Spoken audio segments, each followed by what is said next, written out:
This is the brand new Reeflex Ultra Telephoto 300 to 600mm lens, which has just launched on Kickstarter, and it is one of the most interesting smartphone lenses I've ever tested. It delivers an extraordinary level of reach and background compression that until now was really only possible with much larger and far less portable camera systems. Over the past few weeks, I've been stress testing it for both photo and video across the most popular flagships. In this showcase, I'm going to share the results of my in-depth testing along with real-world photo and video examples so you can judge the performance of this lens for yourself, along with the key tips and tricks I've discovered on the way that you'll need to get the best possible results. The Kickstarter link is in the pinned comment, including the early bird offers, which will only be available for a limited time. Thanks to Reeflex for sponsoring this first look and lens test. Let's dive in, starting with the specs. The Ultra Telephoto is an absolute beast of a lens. It weighs 310 grams without the magnetic lens cap attached. The body is made from premium aerospace-grade aluminium alloy, and the optics use 4 elements made from lanthanum glass. To put its size into context, here it is next to the Reeflex wide-angle 2x, anamorphic and 240mm super telephoto lens. Designed exclusively for your phone's telephoto lens, it provides a 3x optical magnification. On an iPhone 17 Pro's 100mm lens, that's a 300mm equivalent, or 600mm if you use the 48 megapixel sensor crop at 8x. For your phone, the math is simple. Multiply your tele-lens focal length by 3. On my S26 Ultra, that's 345mm. On the Vivo X200 Ultra, it's 255mm. It mounts via a standard 17mm thread, fitting reflex cases or any third-party option with 17mm lens support. It's also fully compatible with the ReeMag magnetic ND filter system. But the most important spec you need to consider with this lens is the minimum focus distance, because that changes depending on which model of phone you're using. On the 17 Pro, you need at least 6.8 meters of distance between the phone and the subject to achieve focus with the Ultra Telephoto. The S26 Ultra reduces that to approximately 4.1 meters.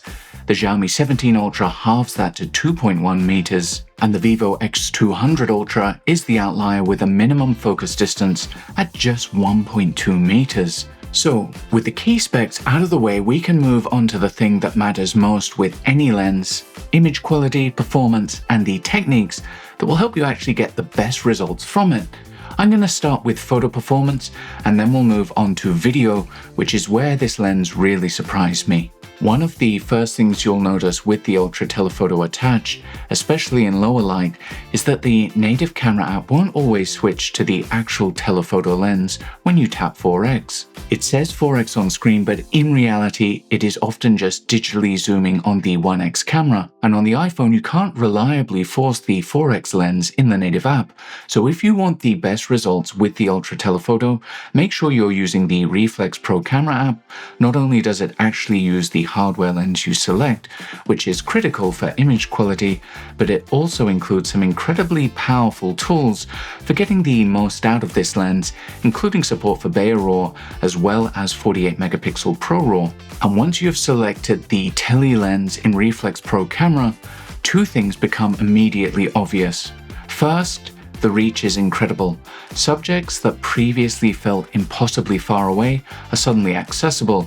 You can stay well back from your subject and capture them with impressive optical clarity. That makes this lens ideal for live events, sports, wildlife, street photography, and any situation where you simply can't get physically closer or you just want to hang back. And second, it's not just the image that gets magnified by 3x. Every little shake and micro jitter gets magnified too. So for the most stable handheld results, get used to physically supporting the lens with your hand while shooting. It actually balances very nicely like this. It feels comfortable and makes a huge difference. You'll also want to keep a close eye on shutter speed, because if it drops too low, getting razor-sharp images handheld becomes difficult. Thankfully, Reeflex Pro camera gives you full control over shutter speed, so you can manage that properly. And if you do need to work at slower shutter speeds, a tripod will give you the best results. When it comes to achieving perfect focus, the focus peaking and focus loop in Reflex Pro camera are your best friends. They make it much easier to confirm that your image is tack sharp, whether you're using tap to focus or the manual focus slider. And then there is one feature in this app that is an absolute game changer for a lens like this. Go into Settings, Additional Options, Enable Burst on Tap, set it to Always Display, and choose how many shots you want in each burst. I'm going to set it to 10. Then, and this is the important part, enable aggregate burst shots. Here's why. Now, every time you press the shutter, the app fires off a rapid 10-shot burst. When it's finished, open the gallery, tap on the burst sequence, and review each image. Pick the sharpest frame, tap to select it, hit the tick, choose Extract Selected One, and it saves that frame as a standalone image, and then you can delete the burst and keep only the best shot. The Bayer RAW format gives you the fastest burst capture and the most natural, minimally processed image for editing, although it is limited to 12 megapixels.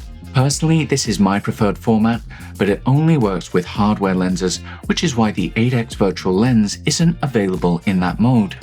If I switch to Pro RAW, the 8x virtual lens becomes available again, which lets me crop further in on the sensor and effectively double my reach once more, taking this lens to an absurd 600mm equivalent. At that point, I can also disable burst capture directly from the main UI if I want, shoot single frames at either 4x or 8x, and re-enable burst when needed.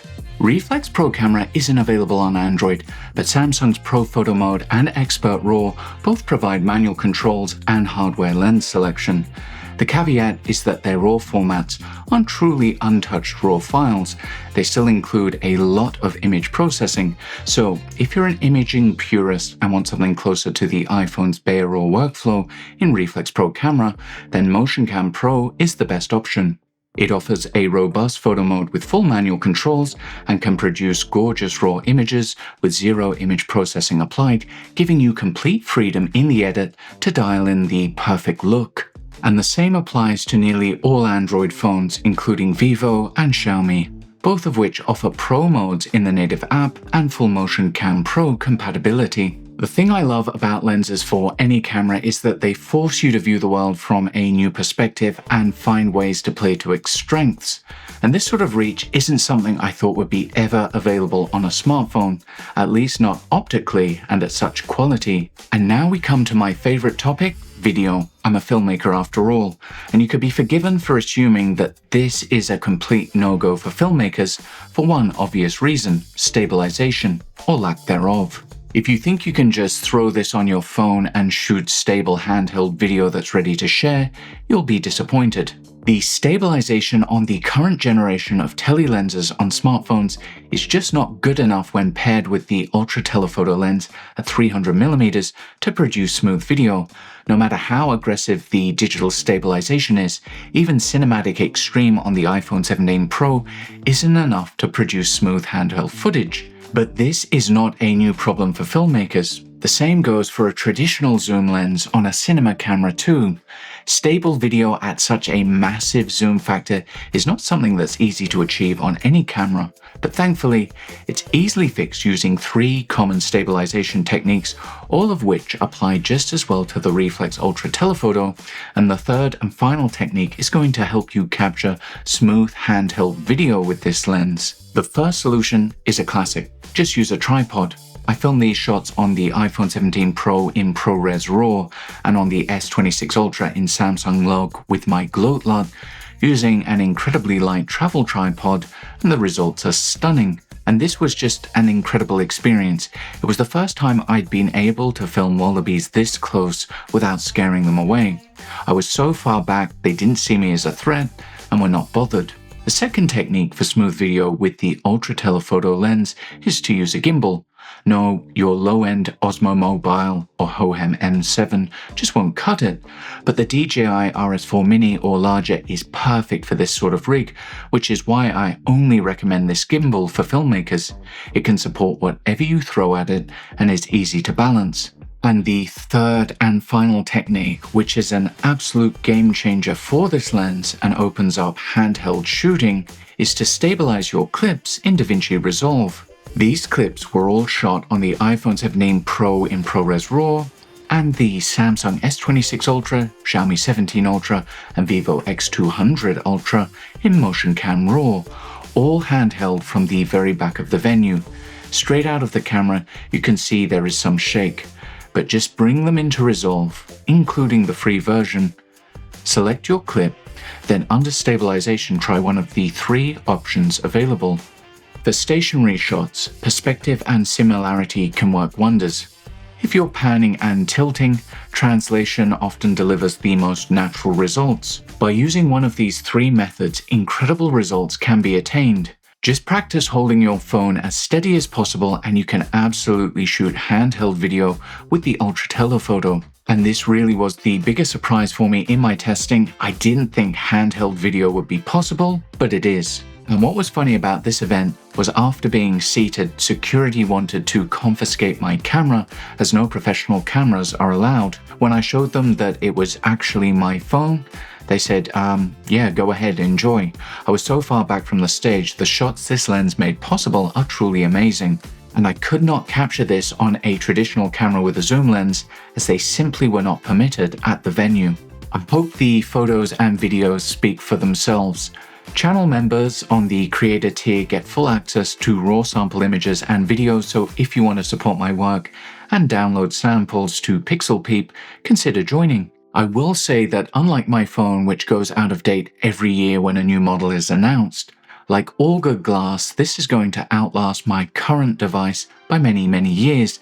And what's really neat is that as the telephoto sensors in smartphones improve, so will the results you get with this lens. So, respect to Reeflex for raising the bar yet again, and a big shout out for making this lens available to me to test.